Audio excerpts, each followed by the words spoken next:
தன்னிலை மறந்து இருக்கக்கூடிய ஒரு சிறுவரால மட்டும்தான் குற்ற சம்பவங்கள்ல ஈடுபட முடியுது சார்.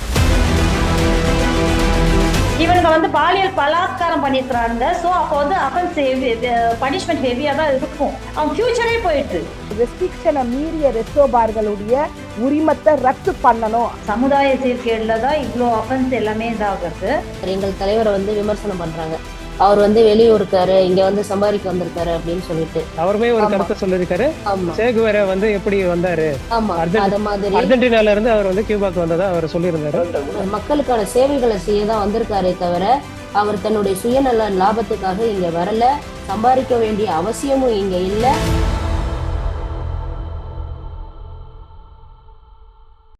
எஸ்எஸ் நியூஸ் டிஜிட்டல் நேயர்களுக்கு வணக்கம். புதுவையில தொடர்ந்து நடந்து கொண்டு இருக்கக்கூடிய முக்கிய பிரச்சனைகள் குறித்து நாம் அக்னிமேடை நிகழ்ச்சியில் தொடர்ச்சியாக விவாதித்து வருகிறோம். அந்த வகையில இன்றைக்கு அக்னிமேடை நிகழ்ச்சியில புதுவையில நடந்திருக்கக்கூடிய ஒரு குற்ற சம்பவம் தொடர்பாக தான் விவாதிக்க இருக்கிறோம்.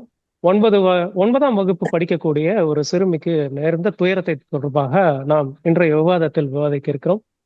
இது தொடர்பாக பேசுவதற்காக நம்முடைய இணைந்திருக்கக்கூடிய சிறப்பு விருந்தினர்களை அறிமுகப்படுத்துகிறேன். காங்கிரஸ் கட்சியின் செய்தி தொடர்பாளர் திருமதி நிஷா அவர்கள் நம்மோடு இணைந்திருக்கிறார். லட்சிய ஜனநாயக கட்சியிலிருந்து மகளிர் அணி தலைவி பிரபாதேவி அவர்கள் இணைந்திருக்கிறார். வழக்கறிஞர் கிருத்திகா நம்மோடு இணைந்திருக்கிறார். பாரதிய ஜனதா கட்சியிலிருந்து திரு சிவராஜ் அவர்கள் இணைந்திருக்கிறார். அனைவருக்கும் வணக்கம். பிரபாதேவி மேம், இப்ப நடந்திருக்கக்கூடிய இந்த சம்பவத்தை நீங்க கேள்விப்பட்டிருப்பீங்க. 9ஆம் வகுப்பு படிக்கக்கூடிய சிறுமி ஒருவருக்கு நேர்ந்த அந்த துயர நிகழ்வு எப்படி பாக்குறீங்க மேடம்? சார், இது வந்து அரசினுடைய மெத்தன போக்கு தான் சார் இதுக்கு காரணம். என்ன அப்படின்னு கேட்டீங்கன்னா, கடந்த வருடம் 2024 முத்தியால்பேட்டையில ஒரு 9 வயது குழந்தை வந்து பாலியல் பலாத்காரம் செய்து கொலை செய்யப்பட்டாங்க. அந்த நிகழ்வுல வந்து பெற்றோரும் உறவினர்களும் சேர்ந்து 2-3 நாட்கள் போராடினதுக்கு அப்புறமா அரசு வந்து உடனடியாக நடவடிக்கை எடுத்து அதை கண்டுபிடிக்கிறாங்க, குற்றவாளியை அதை கைது பண்றாங்க. அதுக்கு முக்கிய காரணம் என்ன அப்படின்னு ஆராயும் போது போதைப் பொருள் பழக்கம் தான் அதிகமா இருந்திருக்குது அந்த ஏரியால.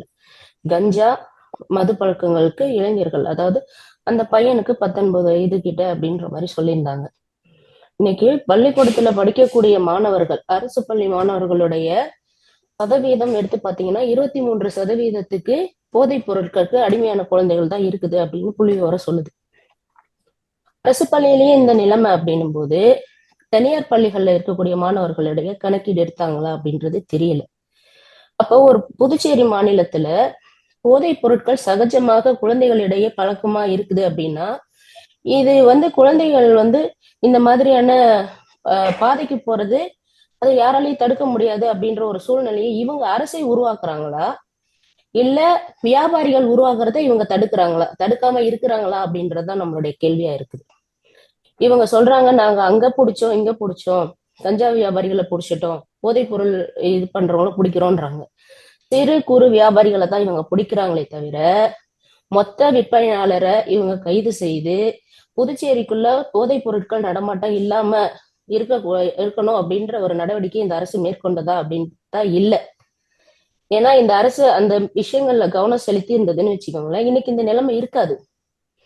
ஒரு பாலியல் வன்முறை வந்து கடந்த ஆண்டை விட இந்த ஆண்டு ஒரு 1700க்கு மேல அதிகரிச்சிருக்கு அப்படின்னு தான் புள்ளி விவரத்துல இன்னைக்கு சொல்றாங்க. அது நம்ம சொல்லல, அரசு கணக்கீட்டு சொல்லுது. வழக்குகள், பதியப்பட்ட வழக்குகள், குற்ற வழக்குகள். அப்ப பதியப்படாத வழக்குகள் எவ்வளவு இருக்கு மாநிலத்துல? அப்ப நாங்க சொல்றோம் சார், எங்களுடைய கட்சி எல்ஜேகே கட்சி சொல்றோம், எங்க தலைவர் சொல்றாரு, பெண்களுக்கும் குழந்தைகளுக்கும் பாதுகாப்பற்ற மாநிலமாக புதுச்சேரி இருக்குதுன்னு நாங்க சொன்னோம். அப்ப வந்து ஆளும் தரப்புல இருந்து இல்ல பாதுகாப்பா இருக்குது, போதைப் பொருட்கள்லாம் அந்த அளவுக்கு கிடையாது, பள்ளிகள் பக்கத்துல இல்ல, கோவில் பக்கத்துல இல்ல அப்படின்னு சொல்றாங்க. ஆனா நாங்க சொல்றோம், தெருவுக்கு ஒரு பார் இருக்கு, ஸ்கூல் கிட்டே வித்துட்டு இருக்கிறாங்க அப்படின்னு சொல்றாங்க. இதை தடுக்க அரசு என்ன நடவடிக்கை மேற்கொண்டது? நான் திரும்பவும் கேட்கிறேன், பெண்களை நீங்க வந்து கிபி முன்னாடி கொண்டு போறீங்களா, கிபி பின்னாடி கொண்டு வரீங்களான்னு கேட்கிறேன். பெண்களை வீட்டுக்குள்ள பூட்டி வைக்கணும்னு நினைக்கிறீங்களா, இல்ல சுதந்திரமா நாங்க பெற்ற சுதந்திரத்தை எங்கள்கிட்ட கொடுக்கணும்னு நினைக்கிறீங்களா? சிவராஜ் சார், இப்ப நடந்து கொண்டிருக்கக்கூடிய இந்த குற்ற சம்பவங்கள் தொடர்பா பாஜகவோட நிலைப்பாடு என்ன, என்ஆர் காங்கிரஸோட நிலைப்பாடு என்ன? உங்களுடைய கூட்டணி ஆட்சி ஒரு தோல்வியை நோக்கி போயிருக்கா இந்த சம்பவங்கள் எல்லாம் தொடர்ச்சியா? ஏன்னா கடந்த வாரமே ஒரு சம்பவம் நேர்ந்திருந்தது சார். அந்த சம்பவத்தை நடந்து முடிஞ்சு ஒரு வாரம் கூட ஆகல, அதுக்குள்ளேயே இன்னொரு சம்பவம். இந்த மாதிரி ஏன் சார் உங்களுடைய ஆட்சியில தொடர்ச்சியா இந்த மாதிரி சம்பவங்கள் நடந்துட்டு இருக்கு? உங்களுடைய சட்ட ஒழுங்கு உங்களுடைய ஆட்சியில சீர்கேட்டு போயிருக்கு அப்படின்னு எல்லாருமே குற்றச்சாட்டு தெரிவிக்கிறாங்க. பெண்களுக்கு எதிரான குற்ற சம்பவங்கள் அதிகரிச்சுக்கிட்டே இருக்குன்னு சொல்றாங்க. உங்களுடைய பார்வை என்ன சார்? சார் ஒரு நிமிஷம், அது எந்த தொகுதியில் நடந்தது தொடர்ச்சியா? சார் புதுவை மாநிலம் முழுவதும் நடந்திருக்குது. நீங்க செய்தியை பார்த்திருப்பீங்கன்னு கண்டிப்பா நம்புறேன். பாருங்க, உங்களுக்கு அதிகாரப்பூர்வமா தகவல் தெரிஞ்சிருக்கும், இருந்தும் தெரியாத மாதிரி இருக்கீங்களா சார்? சார் முத்தியாலப்பட்ட தொகுதி சார், ஏற்கனவே ஒரு பாலியல் பிரச்சனை நடந்தப்ப அவங்க சொந்த பையன் தான், அவங்க அம்மா பேரண்ட்ஸ் பாத்தீங்கன்னா அந்த புள்ளைய தனியா விட்டுட்டு வேலைக்கு போயிடுறாங்க. அந்த பசங்களை தொடர்ச்சியா இப்ப ஒரு தடவை 2 தடவை வரல, பல வருடமா நடக்குது. கஞ்சா போதைப் பொருள் எல்லாம் எந்த வழியா வருது சார்? இல்ல புதுவை மாநிலத்துல இப்ப புழக்கத்துல இருக்கு, எந்த வழியா வருது? கடல் மார்க்கமா வருதா, இல்ல எந்த மார்க்கமா வருது, இல்ல வேற மாநிலத்துல இருந்து வருதா? எங்க உள்துறை அமைச்சர் என்னன்னா, நீங்க பல்வேறு இடத்துல பாத்தீங்கன்னா ஆய்வு பண்ணி அதுக்கு ஒரு பிரிவு ஒதுக்கி, அதுக்கு ஒரு டிபார்ட்மெண்ட் ஒதுக்கி நீங்க பல போதைப் பொருட்களை கைப்பற்றிக்கிறாங்க. பெரிய பெரிய தலைவர்கள் அரெஸ்ட் பண்ணிக்கிறாங்க சார். இப்படி சம்பவம் நடக்குதுனாலே உள்துறையோட ஃபெயிலியர் தானே சார் இது? சார் நாளுக்கு நாள் 20 30 ஆவறது குறையுது, 30 50 ஆவறதுக்கு பேர் குறையுது, 50 100 ஆவறதுக்கு அவர்களுக்கு அதிகமாயிட்டு சொல்லுங்க சார். சார் அவர்களுக்கு 50 100 ஆகிறதுக்கு பேர் குறையுது. சொல்ல முடியுமா? சொல்ல முடியுமா? சார் காங்கிரஸ் ஆட்சியில ரெஸ்டோ பார்கள் இந்த அளவுக்கு அதிகமா இல்ல. இன்னைக்கு 400க்கு மேற்பட்ட ரெஸ்டோ பார்கள் இருக்கு. இப்ப என்ஆர் உடைய சைன் போட்டு இப்ப திரும்பவும் அப்ரூவ் ஆகி வரதுக்கு 199 பார்கள் ரெடியா இருக்கு. எங்கள்கிட்ட ஆதாரம் இருக்கு. எனக்கு ஒரே ஒரு கேள்வி இருக்கு சார், நான் கேட்டுறேன் சார், ஒரு நிமிஷம் நான் கேட்டுறேன் சார். பாண்டிச்சேரியில படித்த இளைஞர்களுக்கு வேலை வாய்ப்பு இல்ல, ஓகேங்களா? 2வது குழந்தைகள்ல இருந்து வேலைக்கு போகக்கூடிய பெண்கள் முதல் பாலியல் பலாத்காரத்துக்கு ஆளாகுறாங்க. இன்னைக்கு இந்த வருஷத்துல குற்ற சம்பவங்கள் 8700க்கு மேல அதிகரிச்சிருக்கு அப்படின்னு சொல்லியிருக்காங்க இல்லைங்களா? நீங்க சொன்னீங்க முத்தியால்பேட்டையில நடந்த சம்பவம் அது சொந்தக்காரு பண்ணாரு அப்படின்னு சொல்றீங்க. சார் வீட்டுக்குள்ளேயே பாலியல் குற்றம் நடந்தாலும் அது குற்றம் தான் சார். பாதிக்கப்பட்டது ஒரு பெண் குழந்தை, ஓகேங்களா? அந்த பெண் குழந்தைக்காக தான் நம்ம இங்க பேச உட்கார்ந்து இருக்கமே தவிர குற்றம் செஞ்சது உறவினரா அடுத்தவரான்றது இங்க பேச்சு கிடையாது. குற்றம் செய்தவர் வீட்டுக்குள்ளே இருந்தாலும் அவர் குற்றவாளி தான், அது தண்டிக்கப்படக்கூடிய விஷயங்கள், புரியுதுங்களா? அப்போ இந்த குழந்தை 9ஆம் வகுப்பு படிக்கக்கூடிய குழந்தைய ஒரு பையன் 17-18 வயசு பையன் பாலியல் பலாத்காரத்துக்கு தூண்டப்படுறதுக்கான காரணம் என்ன அப்படின்னு பாத்தீங்கன்னா, முதல் காரணம் போதைப் பொருள் தான். அவன் கஞ்சா யூஸ் பண்ணியிருக்கிறான், அவன கூட இருந்த நண்பர்களும் போதைப் பொருளுக்கு யூஸ் பண்ணிருக்கிறாங்க. அதனால ஏற்பட்டதுனாலதான் இந்த வெளியில நடந்ததா அது பிரச்சனை கிடையாது. சட்டம் சரியில்லை, சட்ட ஒழுங்கு சரியில்லை. சட்ட ஒழுங்கு சரியில்லைன்னா யார பிளேம் பண்ணுவாங்க? சட்ட ஒழுங்கு சரியில்லை. நீங்க பண்டிகை கால சிறப்பு சலுகையா 1 மணி வரை நீங்க ஒரு நிமிஷம், பண்டிகை கால சிறப்பு சலுகையா மதுபானங்களை 1 மணி வரைக்கும் விற்க சொல்லி அனுமதி கொடுக்குறீங்க. ஆனா இன்னைக்கு 1 மணி வரைக்கும் மதுபானம் வித்துட்டு இருக்கிறாங்க. 4 மணி 3 மணிக்கு இன்னைக்கு ஈஸியா மதுபானங்கள் கிடைக்குது. போதை பொருட்கள் சண்டே மார்க்கெட்லயும் ஒவ்வொரு ஸ்கூல் வாசல்லையும் விற்கப்படுது, ஒவ்வொரு பெட்டி கடைகள்லயும் விற்கப்படுது. அதுல 9வது படிக்கக்கூடிய பசங்க சாப்பிடுறாங்க. அப்ப இப்ப சோசியல் மீடியா இந்த போன் எல்லாம் பாத்தீங்கன்னா ஆண்ட்ராய்டு போன் எல்லாம் அதிகமா இருக்கு பாருங்க. இல்ல நீ மீடியால வந்து பாத்தீங்கன்னா கைது நடவடிக்கை தான் அதிகமா இருக்கு பாருங்க சார். அதுதான் சார், நம்மளோட நேவியோ பாதுகாப்பு பிஜேபியோட அஜெண்டாவா சார்? நீங்களே கஞ்சா விப்பீங்களா?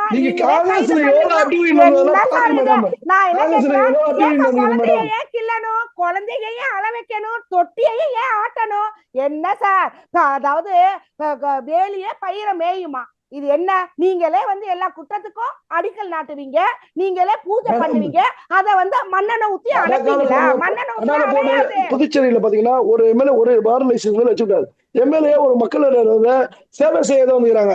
நீங்க எம்எல்ஏ ஆகி ஆட்சியை பிடிச்சி அப்ப காங்கிரஸ்ல யாரும் ஆச்சுன்னா அவங்க தான் ஆட்சி பிடிச்சி 1 லைசன்ஸ் 2 லைசன்ஸ் 3 லைசன்ஸ் 4 லைசன்ஸ் ஒரே ஒரு லைசன்ஸ் கள்ளத்தனமா லைசன்ஸ். சார் இப்போ நாங்க கேட்கக்கூடிய கேள்விகள் நாங்க கேட்கக்கூடிய கேள்விகள் என்னன்னா கல்லுக்கடை சாராய கடை யாரு கூட்டிட்டு வந்தது? நாங்க தான் ரெஸ்டோ பார் இன்னைக்கு ஆட்சியில் இருக்கிறது யாரு? லஞ்சம் வாங்குறோம்.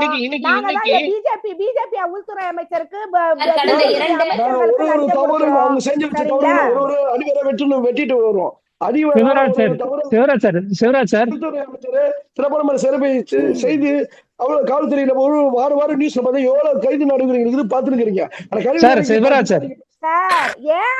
நடவடிக்கை நடக்காம தடுங்க. சிவராஜ் சார் இப்ப ட்ரக்ஸ் வந்து எப்படி உள்ள வருது அப்படின்றத பத்தி பேசியிருந்தோம். நான் ஒரு டேட்டாவே வச்சிருக்கேன். கடந்த 2024ஆம் ஆண்டுல ட்ரக்ஸ் வந்து எந்த அளவுக்கு சீஸ் பண்ணிருக்காங்கன்னா கிட்டத்தட்ட 3000 கோடி கஞ்சா வந்து உள்ள வருது. அதாவது கல்ஃப்ல இருந்து வருது, படகு மார்க்கமாக கடல் மார்க்கமாக வருது, குஜராத் வழியாக உள்ள வருது. சார் ஒரு மீடியால வருதுன்றீங்களே, ஒரு வந்து அந்த செய்தியே சொல்றேன். வெளியான அதிகாரப்பூர்வமான செய்தியை சாரத்துல ஒண்ணு வருது சார், ராமேஸ்வரம் வழியா வருது, இந்த பக்கம் புதுவைக்கு வருது அப்படின்றதெல்லாம் செய்தியாக வருது.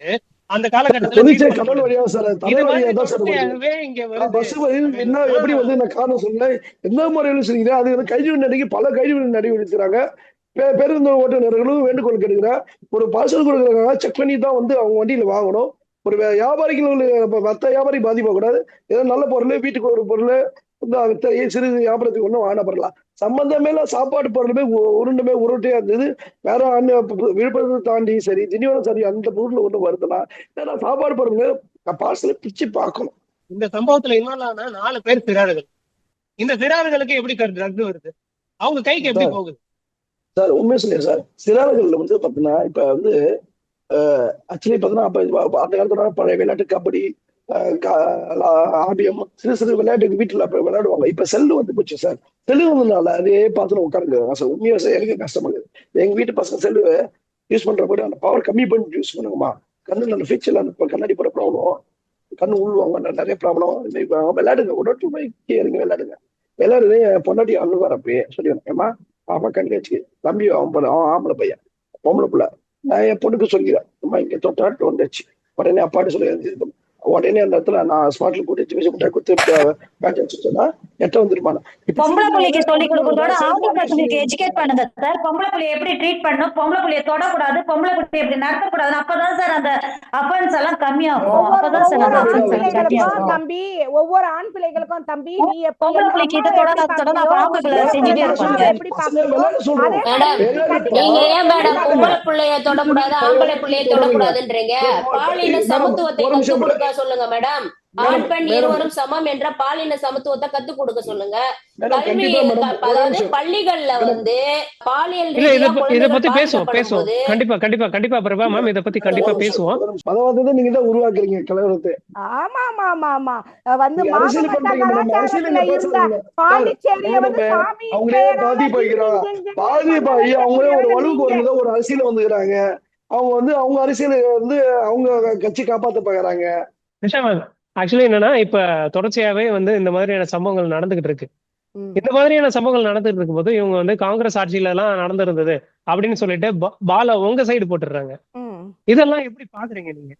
அதாவது சார் சில வருமானங்கள் புதுச்சேரிக்கு வந்து பார் மூலமா வர்றதுங்கிறது உண்மை. சுற்றுப்புற அதாவது சுற்றுலா துறை மூலியமாகவும் வருது, அது வந்து டூரிஸ்ட் மூலியமாகவும் வருது அப்படிங்கிறது உண்மை. அதாவது சார் அளவுக்கு மிஞ்சினால் அமுதமும் நஞ்சு, ஓகேங்களா?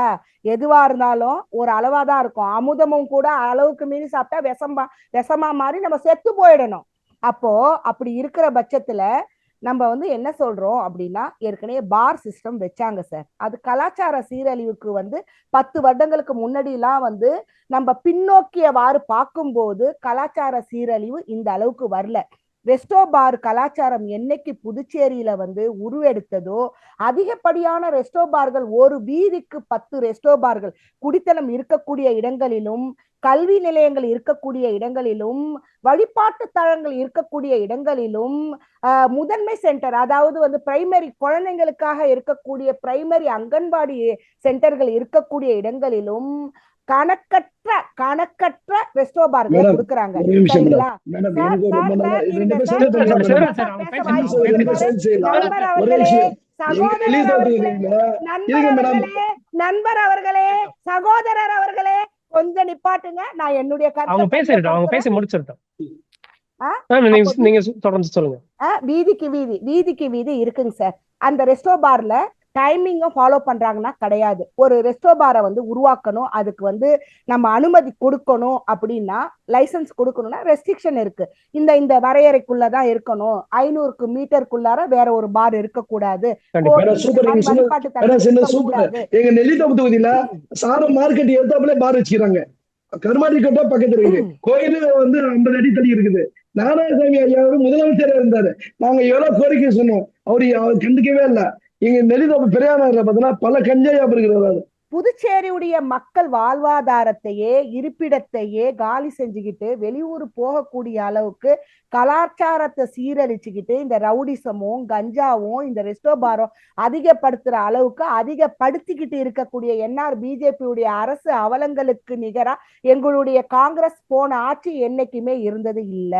இந்த என்ஆர் பிஜேபி அரசுல சரிங்களா 177 குழந்தைகள் மிஸ்ஸிங், பெண்கள் குழந்தைகள் எஃப்ஐஆரோட, without FIR how many I don't know. ஓகேங்களா? 400க்கு மேற்பட்ட ரெஸ்டோ பார்கள் திறக்கப்பட்டிருக்கு. இன்னும் 199 ரெஸ்டோ பார்கள் வந்து அனுமதி பெறப்பட்டு கையெழுத்து இடப்பட்டு வெளியிடுவதற்காக தயாராக இருந்து கொண்டிருக்கிறது. இதனை கருத்துல கொண்டுதான் புதுச்சேரி மாநில மகளிர் காங்கிரஸ் தலைவி என்னுடைய தலைமையில் சனிக்கிழமை அன்று உண்ணாவிரத போராட்டத்தை நாங்க மேற்கொண்டோம். ரெஸ்டோ பார்கள், அதிகப்படியான ரெஸ்டோ பார்கள், ரெஸ்ட்ரிக்ஷனை மீறிய ரெஸ்டோ பார்களுடைய உரிமத்தை ரத்து பண்ணணும் அப்படிங்கிற ஒரு கோரிக்கையை முன்னிறுத்தோம். புதிதாக எந்த ஒரு ரெஸ்டோ பார்களுக்கு அனுமதி கொடுத்தாலும் நாங்க சாகும் வரை உண்ணாவிரத போராட்டத்தை மேற்கொள்வோங்கிற எங்களுடைய கோரிக்கைகளை முன்னிறுத்தோம், விவாதங்களை வச்சோம். இந்த ரெஸ்டோ பார்களினால, இந்த கஞ்சா கலாச்சாரத்தினால பெண்களுக்கு வயது 30 தானா? 30 பெண்களுக்கு வயது 30. இதை யார்தான் தட்டி கேட்பது அப்படிங்கிற ஒரு முழக்கத்தை நாங்க முன்வைத்து நாங்க என்ஆர் பிஜேபி அரசுக்கு எதிராக நாங்க போராட்டங்கள் பண்ணோம், ஒப்பாரி போராட்டங்கள் பண்ணோம். இந்த மாதிரி என்ஆர் பிஜேபியுடைய அவலங்களை எதிர்த்து தொடர்படியாக என்னுடைய தலைமையில புதுச்சேரி மாநில மகளிர் காங்கிரஸ் பலவித போராட்டங்களை முன்னிறுத்திருக்கு. இன்னைக்கு பாத்தீங்கன்னா இந்த ரெஸ்டோ பார்ல உயிர் இழந்த ஒரு மனிதன், தமிழ்நாட்டுடைய ஒரு மனிதனுக்காக முதல்ல தரையில இறங்கி அந்த ரெஸ்டோ பாரை உடைச்சி மூடி போராட்டம் பண்ணது என்னுடைய தலைமையிலான மகளிர் காங்கிரஸ். அது மட்டும் இல்லாம முத்தியால்பேட்டையில அந்த பெண்ணுக்காக வேண்டி முதல்ல முத்தியால்பேட்டை மணிகூண்டுல உட்கார்ந்ததும் இந்த நிஷா தலைமையிலான மகளிர் காங்கிரஸ் நிர்வாகிகள் தான். இத நீங்க வந்து உங்களுடைய மீடியா சர்க்கிள்ல நீங்க திருப்பி பார்த்தாலும் தெரியும். அது மட்டும் இல்லாம இப்போ வந்து நாங்க காங்கிரஸ் என்னென்ன வேலைகள் செஞ்சுட்டு இருக்கோங்கிறத உங்களுடைய புரிதலுக்கு நான் புரிய வைக்க வேண்டியது என்னுடைய கடமை. இப்போ வந்து பாத்தீங்கன்னா காரைக்கால்ல பெண்கள் வாழ்வதற்கே ஒரு தகுதியற்ற ஒரு மாநிலமா இருக்கு அப்படிங்கிறத நினைவூட்டுற வகையில முன்னாள் அமைச்சர் கரண்ட் எம்எல்ஏ அவங்களே தனக்கு பாதுகாப்பு இல்லைன்னு சொல்லிட்டு தன்னுடைய சோசியல் மீடியா ஸ்டேட்மெண்ட்ல கொடுத்திருக்காங்க. அது மட்டும் இல்லாம புதுச்சேரியுடைய பல்கலைக்கழகத்துல ஒரு குரல் பதிவு, ஒரு மாணவியினால ஏற்பட்ட குரல் பதிவு, அதற்கு முதல்ல குரல் கொடுத்தது இந்த நிஷாதாங்கிறது யாருமே வந்து மறுக்கவும் முடியாது, மாற்றவும் முடியாது. நான் உமன் கமிஷனர் மகளிர் ஆணையத்தை போய் முற்றுகையிட்டு நாகஜோதி என்ற நாகஜோதி என்ற சேர்மேனை முற்றுகையிட்டு அவர்கள் சொன்னார்கள். என்ன சொன்னாங்க தெரியுங்களா? பெயர் அளவுக்கு சார் சேர்மேன்லாம் யார தெரியுமா போடணும்? ஒரு லா படிச்சவங்கள, ஒரு ஜெனரல் நாலேஜ் உள்ளவங்கள, சமூக அக்கறை உள்ளவங்கள போடணும். தனக்கு பிடித்தமானவர்களை வந்து ஒரு சேர்மேனா, அதுலயும் பாத்தீங்கன்னா ஒரு மகளிர் ஆணைய தலைவியா வந்து என்ஆர் பிஜேபி அரசு போடுறாங்கன்னா நாகஜோதிங்கிற ஒரு பேரை வெளியே வந்து கொண்டு வந்தவளே நானு. ஏன்னா நான் போராட்டம் பண்ணதுக்கு அப்புறம் தான் அந்த மகளிர் ஆணையத்துடைய தலைவி பேரு நாகஜோதியாங்கிறத எல்லாருக்கும் தெரிய வந்தது. புரியுதுங்களா? அந்த ஊசி இடம் கொடுக்காம நூலு நுழையும் சார். என்ன வார்த்தை சார்! அதாவது நாங்கெல்லாம் அவங்கள்ட்ட போயிட்டு நியாயம் கேட்கிறோம், அந்த பெண்ணின் அழுக்குறல் உங்களுக்கு கேட்கவில்லையா அப்படின்னு வந்து கேள்வி கணக்குல நாங்களை வந்து பண்ணிட்டு இருக்கோம். நாங்க வித்தவுட் பர்மிஷனே நாங்க போயிட்டு மகளிர் ஆணையத்தை முற்றுகையிட்டு அந்த வெயில்ல வந்து செருப்பை கலட்டி போட்டுட்டு வெயில்ல நின்று நாங்க போராட்டத்தை வந்து முன்னிறுத்தி நடத்திட்டு இருக்கோம். அந்த அம்மா வந்து என்னை கூப்பிட்டு சமரசம் பேசுறாங்க. இந்த மாதிரி மகளிர் காங்கிரஸ் பெண்களுக்காகவோ சாராயத்திற்காகவோ கஞ்சாவிற்காகவோ அதிகப்படியான நிலைப்பாட்டை மக்களுக்கும் மகளிர்களுக்கும் ஆதரவா புதுச்சேரிக்கு ஆதரவா எடுத்திருக்கோம் சார். இன்னொரு விஷயம் சார், இப்ப இல்ல நீங்க எடுத்திருக்கக்கூடிய நடவடிக்கைகள் புரியுது எனக்கு. அவங்க கிட்ட ஒரு கேள்வி கஞ்சா வந்துச்சுன்னு சொல்லலையே, கஞ்சா வந்துச்சுன்னு சொல்லல. அவங்க பேசிட்டோம், ஒரு கேள்வி இருக்கு நான் கேட்டுறேன். கஞ்சாக்கு அனுமதி கொடுத்தோம்னு சொல்லல. உங்க என்ஆர் பிஜேபி ஆட்சியில இருக்கிற மாதிரி கஞ்சாக்கு அனுமதி கொடுத்தோம், நாங்க வந்து சண்டே மார்க்கெட்ல வித்தோம், நாங்க பொட்டி கடையில வித்தோம் அப்படின்லாம் சொல்லலையே. சரிங்களா? கடந்த காங்கிரஸ் ஆட்சியில கடந்த 5 ஆண்டு காலகட்டத்துல 366 போக்சோ வழக்குகள் அதிகாரப்பூர்வமாக பதியப்பட்ட போக்சோ வழக்குகள் புதுவையில ஆதாரம் 366. இப்போ 366 என்கிட்ட டேட்டா இருக்கு. உங்களுடைய ஆட்சியில சட்ட ஒழுங்கு எப்படி இருந்தது? அதான் என்னுடைய சட்ட ஒழுங்குல எல்லா ரவுடிங்களையும் எங்களுடைய தாணைய தலைவர் முன்னாள் முதலமைச்சர் மதிப்புக்குரிய ஐயா வி நாராயணசாமி தலைவர் அவர்கள்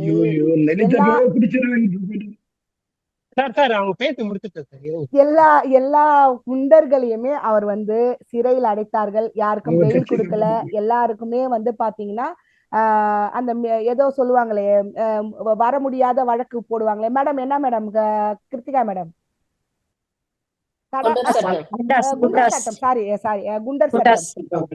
குண்டாச போட்டு யாருக்குமே வெளியிடல. ரவுடிங்க எல்லாம் யாருமே வெளியே வரல. சரிங்களா? ஆனா ரவுடிங்களை வெளியே வராம பாதுகாப்பாக்கு நாங்க வந்து ஜெயில தான் வச்சோம். ஆனா ஒரே ஒரு விஷயத்த வந்து நம்ம பாராட்டணும் சார். பிஜேபி ரவுடிகள் எல்லாம் வெளியில விட்டு போட்டுட்டாங்க பாருங்க பிஜேபி சார். அந்த விஷயத்துல வந்து நம்ம பிஜேபியை வந்து பாராட்டணும்.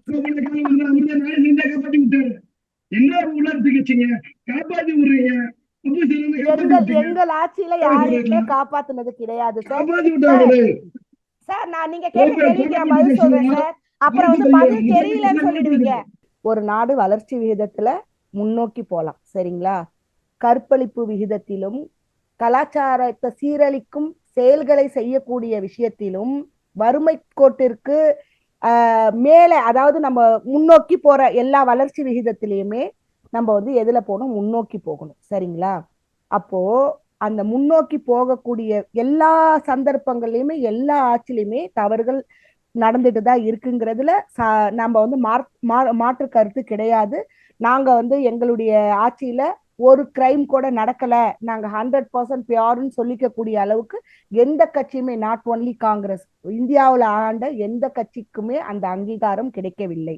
கிருத்திகா மேம், நீங்க பேசுறதெல்லாம் பார்த்திருப்பீங்க. இப்போ இந்த மாதிரியான சம்பவங்கள் நடக்கிறதுக்கான அடிப்படை காரணம் என்ன மேம்? இங்க வந்து ட்ரக்ஸ் நிறைய புழக்கத்துல இருக்கு அப்படின்றதுதான் எல்லாரும் சொல்லக்கூடிய குற்றச்சாட்டு.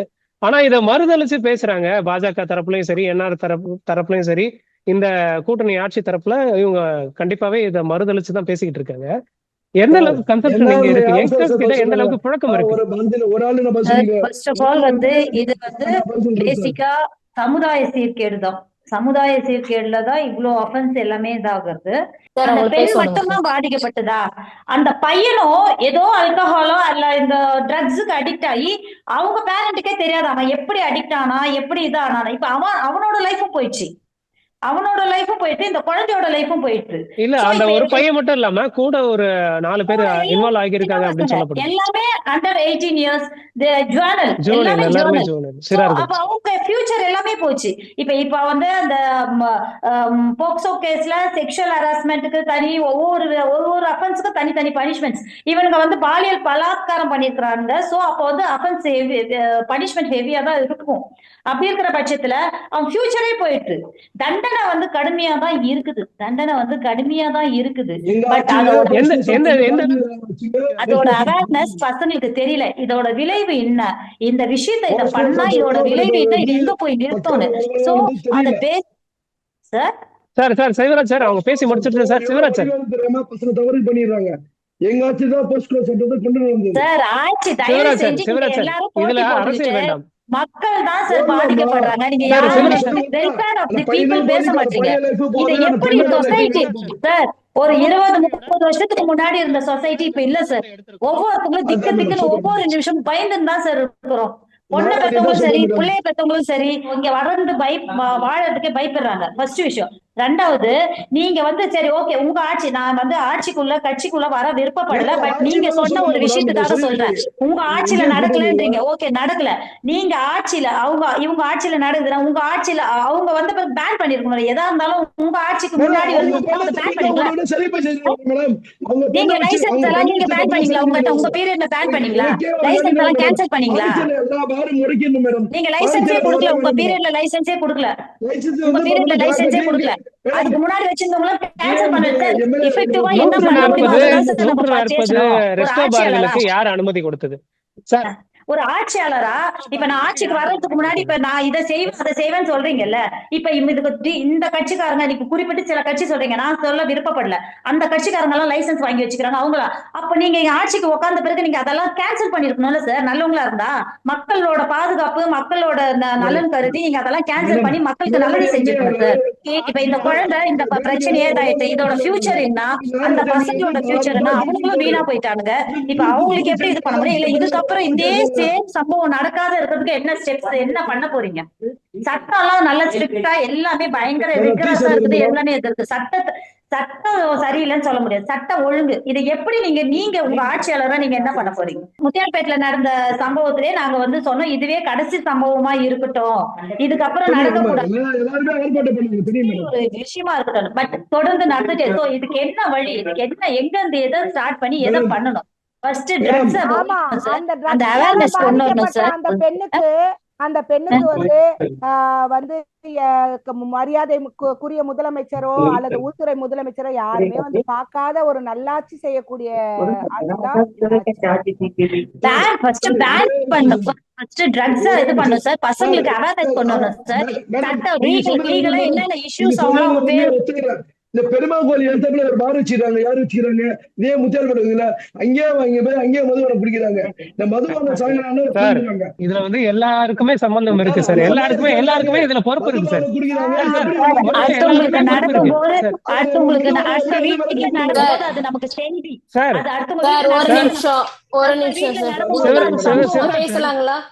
பேசலாம். நம்ம எப்பயுமே சொல்லுங்க உங்களுடைய கருத்து சொல்லுங்க சார். இங்க நம்ம பேச வந்த விஷயம் ஒரு குழந்தை பாதிக்கப்பட்டிருக்குது. 9ஆம் வகுப்பு படிக்கக்கூடிய குழந்தை. அந்த குழந்தை மாதிரி இன்னும் நிறைய குழந்தைகள் பாதிக்கப்பட்டிருக்கு. அது வெளியில வரல. இந்த விஷயங்கள் வந்து இதுக்கப்புறம் நடக்காம தடுக்கணும் அப்படின்றதுக்காக தான் இங்க நம்ம விவாதத்துக்கே வந்திருக்கிறோம். அப்படின்ற பட்சத்துல அரசியல் ரீதியான தாக்குதல்கள் வந்து இவங்க நேத்து நீ பண்ண இன்னைக்கு நான் பண்றேன் அப்படின்ற மாதிரிதான் இவங்களுடைய பேச்சுக்கள் இருக்குதே தவிர்த்து இங்க நடக்கக்கூடிய விஷயங்களை பத்தி மக்களுக்கான விழிப்புணர்வை பத்தி குழந்தைகளுக்கான விழிப்புணர்வு ஏற்படுத்துறத பத்தி இவங்க பேச வரல. முதல்ல வந்து ஒரு பள்ளியில அதிகமா பண்ணிட்டு இருக்கிறது எங்களுடைய காங்கிரஸ் அப்படிங்கறத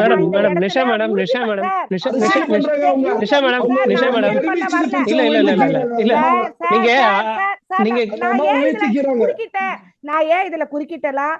மதிப்புக்குரிய சகோதரி தோழியுமான பிரபாதேவி அவர்கள் என்ன சொன்னாங்கன்னா இவங்க 2 பேருக்குள்ள விவாதிக்க சார். என்னுடைய இந்த கருத்து என்னன்னா எல்லா தனிப்பட்ட விஷயங்களை பேசுனதுக்காக தான் நம்ம பேசியிருக்கோம், விளக்கம் கொடுத்திருக்கோம். எல்லா இடத்திலும் ஒரு நிமிஷம் மேடம். கஞ்சாவினாலோ பெண்கள் போக்சோவினாலோ பாதிக்கப்பட்ட எல்லா இடத்திலும் காங்கிரஸ் வந்து முக்கியமா மகளிர் காங்கிரஸ் வந்து அவங்களுடைய கருத்துக்களையும் அவர்களுடைய போராட்டங்களையும் அவங்களுடைய வந்து மக்களுக்கு வந்து நியாயத்தையும் வாங்கி கொடுத்ததுல பெரிய பங்கு வகிச்சிருக்கோம் அப்படிங்கறத வந்து நான் தெரியப்படுத்திக்கிறேன், தெளிவுபடுத்திக்கிறேன். இத பிரபாதேவி மேடம் ஒவ்வொரு இடத்துலயுமே இளைஞர்களுக்கு வேலை வாய்ப்பு இல்ல சார். வேலை வாய்ப்பு இல்ல. முதல்ல ஒண்ணு சார், வேலை வாய்ப்பு இல்ல. இன்னைக்கு பெண்கள் வந்து நிறைய இடங்களுக்கு வேலைக்கு போறாங்க. அங்க வேலைக்கு போகக்கூடிய இடங்கள்ல நிறைய பாலியல் வன்முறைகள் அதிகமா இருக்குது. அதை வெளியில சொல்ல முடியாம தங்களுடைய குடும்ப சூழ்நிலைக்காக எல்லாத்தையும் சகிச்சுக்கிட்டு பணிபுரியக்கூடிய இடங்கள்ல ரொம்ப கஷ்டப்பட்டுட்டு இருக்காங்க. இதெல்லாம் சர்வே எடுத்து நம்மளுடைய உயர் நீதிமன்றம் வந்து ஒரு தீர்ப்பு வழங்குறாங்க, பெண்களுக்கு பாதுகாப்பு கொடுக்கணும் வேலை செய்யக்கூடிய இடங்கள்ல அப்படின்னு சொல்லிட்டு. அந்த பாதுகாப்பை கொடுக்க தவறின இந்த அரசுக்கு 25,000 ரூபாய் வந்து அபதாரம் விதிக்கிறாங்க. அதை கட்டிட்டும் வராங்க. இதை விட ஒரு அரசுக்கு பெரிய தலைகுனிவுன்றது வேற ஒண்ணுமே கிடையாது. இல்ல அதுக்கப்புறம் ஒரு நோட் பாஸ் பண்ணியிருந்தாங்க. இரவு 8 மணில இருந்து அதிகாலை 5 மணி வரை பணியமர்த்த கூடாது பெண்களை அப்படின்னு சொல்லி ஒரு ஜீவோ போட்டிருந்தாங்க. கிருத்திகா மேம், இப்போ இதுல எப்படி எதிர்கொள்ளணும்? இந்த மாதிரியான சம்பவங்கள் நடக்காத எப்படி தடுக்கலாம்? அரசு என்னென்ன வழிகளை மேற்கொள்ளலாம்? ட்ரக்ஸ் எங்க இருந்து வருது, ஆல்கஹால், இந்த இப்ப ரெஸ்டோ பார், இதெல்லாம் இஷ்யூஸ். இது வந்து நான் சொன்ன மாதிரி ஒரு 30 வருஷத்துக்கு முன்னாடி எல்லாம் பார் எல்லாம் எங்கேயோ இருக்கும், நடந்து போவாங்க, எவ்வளவு தூரத்துல இருக்கும் நம்ம பார்க்க முடியாது அடிக்கடி. இப்ப இப்படி திரும்பின பக்கம் எல்லாம் பார் தான், எந்த பக்கம் திரும்பினாலும். அது ஒரு ரீசன் இந்த அஃபென்ஸ் நடக்கிறதுக்கு. அதே மாதிரி அதிகமா இளம் விதவைகள் இருக்கிற இது எதுன்னு கேட்டா Pondicherry.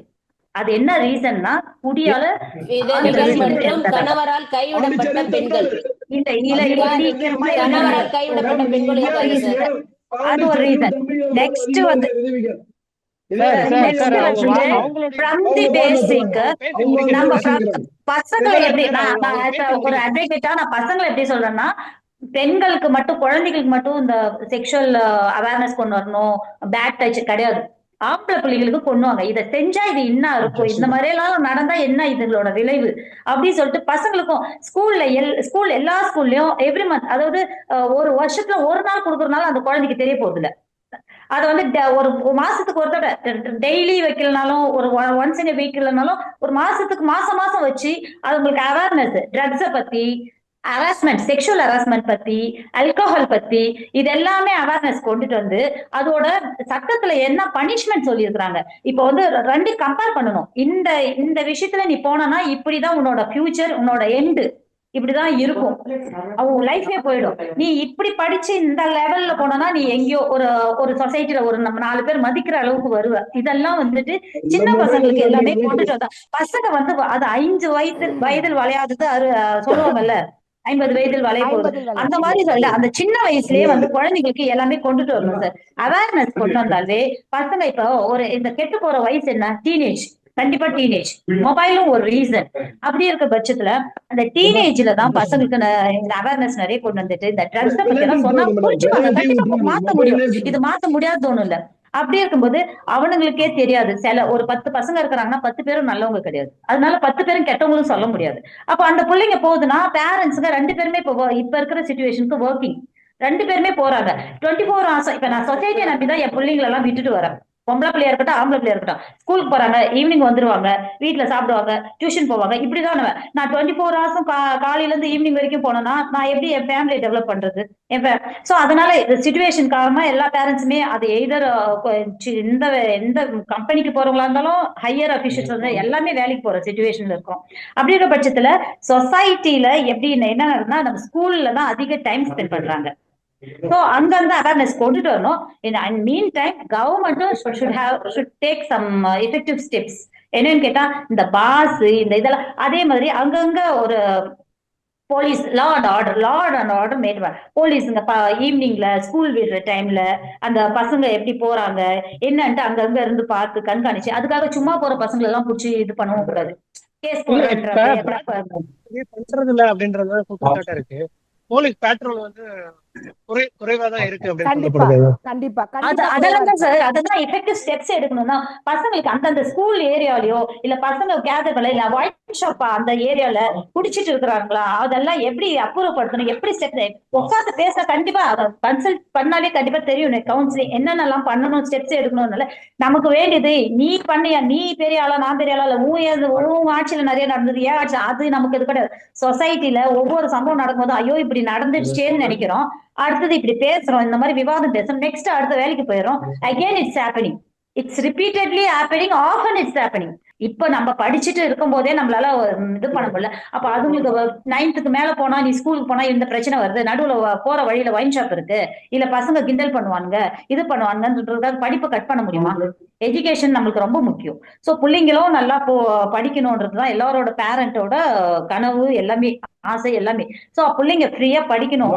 At the same time ஆம்பளை பிள்ளைங்களையும் சொல்றேன், ஆம்பளை பிள்ளைங்களும் படிச்சு நல்லா வரணும்ன்றத எல்லாரும். சோ ஆம்பளை பசங்களையும் எதெல்லாம் ரெஸ்ட்ரிக்ட் பண்ணி எப்படியெல்லாம் கொண்டு வர முடியுமோ, என்னெல்லாம் அவேர்னஸ் கொண்டு வர முடியுமோ அதெல்லாம் கொண்டுட்டு வரணும் சார். கொண்டுட்டு வந்தா, ஏன்னா இதுல இந்த போக்சோ கேஸ்ல பெண்கள் மட்டும் பாதிக்கப்படுறதுல ஆம்பளை பசங்களும் பாதிக்கப்படுறாங்க. ட்ரக்ஸ்ல பசங்க லைஃபே போகுது. போக்சோ கேஸ்ல அவனுங்க எல்லாம் 18 வயசு 21 வயசுல எல்லாம் போனா, நீங்க வேணா ஜட்ஜ்மெண்ட்ஸ் எடுத்து பாருங்க. 40 வருஷம் 50 வருஷம் 60 வருஷம் அவன் எந்த வயசுல வெளியே பார்க்கிற ஆயுள் தண்டனை, ட்ரிபிள் லைஃப் அப்படியெல்லாம் அப்ப வரவே முடியாது. 21 வயசுல அவன் ஒரு தப்பு அறிஞ்சு பண்ணானோ தெரியல தெரியாத, சொல்லுங்க. தெரிஞ்சு பண்ணானோ தெரியாத பண்ணானோ தெரியும். தன் நிலை மறந்து இருக்கக்கூடிய ஒரு சிறுவரால மட்டும்தான் குற்ற சம்பவங்கள்ல ஈடுபட முடியுது சார். ஒரு போதைப் பொருள் அதிகமா இருக்கும்போதுதான் தன்னுடைய நண்பரையே கொலை பண்ணக்கூடிய அளவுக்கு துணிகிறாங்க. ஆனா அந்த போதைப் பொருள் அதிகமா இருக்கும் போதுதான் தன்னுடைய கூட பழகுன ஒரு தோழியை கூட்டிட்டு போய் பாலியல் பலாத்காரம் செய்யறாங்க. அப்போ இதுக்கு என்ன தீர்வு அப்படின்னா, பள்ளி கல்லூரிகள், அதாவது ஊருக்கு நடுவுல இருக்கக்கூடிய பார்கள் எல்லாம் அகற்றிட்டு ஊருக்கு புறத்துல வைக்கணும் சார். அதுதான் முதல் நடவடிக்கையை அரசு மேற்கொள்ளணும். இது எங்களுடைய எல்ஜேகே மகளிர் அணி சார்பா நாங்க இங்க கோரிக்கையை வைக்கிறோம் சார். எங்களுடைய தலைவர் ஜோஸ் சார்லஸ் மார்டின் அவர்கள் 6 திட்டங்கள்ல அறிவிச்சிருக்கிறாரு. அதுல முதல் திட்டம் மகளிருக்கான பாதுகாப்பு, தன்னுடைய வாழ்க்கையில முன்னேறக்கூடிய பொருளாதார முன்னேற்றத்திற்கான வழிவகைகளை வகுத்து இன்னைக்கு பட்டி தொட்டி இன்னைக்கு எல்லாருமே தானா கட்சியில இணையக்கூடிய அளவுக்கு இந்த திட்டங்கள் போய் மக்களிடையே சேர்ந்து இருக்குது. அந்த திட்டங்களை நாங்க முன்னெடுத்தோம். இவங்க சொன்னாங்க கைப்பிள்ளை வருதுன்னு சொல்லிட்டு. நாங்க கைப்பிள்ளையா இல்ல மக்களுக்காக கை கொடுக்க போற பிள்ளையா அப்படின்றத நீங்க பொறுத்து இருந்து பாருங்க மேடம். கண்டிப்பா 2026 தேர்தல்ல மக்கள் என்ன சொல்றாங்கன்றது தெரியும் மேம். சார் ஃபர்ஸ்ட் ட்ரக்ஸ ஒழிக்கணும் சார். ட்ரக்ஸ் எங்க இருந்து வருதுன்றது அந்த இது வேற எங்கன்றது கண்டுபிடிக்க முடியலனாலும் இங்க உள்ள சொன்ன மாதிரி பார்டர்ல உள்ள எப்படி எடுத்துட்டு வராங்க. நம்ம இங்க உள்ள இருக்கிறத இங்க ஒருத்தவங்க பிடிச்சோம், 5 பேரை பிடிச்சோம், 4 பேரை பிடிச்சோம்னா இங்க பிடிச்சிட்டே தான் இருப்பீங்க. அங்க வெளியே இருக்கிறத விட்டுட்டு இங்க உள்ள பிடிச்சி என்ன பிரயோஜனம்? அந்த பார்டர்ல எப்படி அதாவது எஃபெக்டிவா என்ன பண்ண முடியும், ஸ்ட்ராங்கா அதை எப்படி பிடிக்க முடியும், எப்படி ரெஸ்ட்ரிக்ட் பண்ண முடியும், அதை பண்ணணும்.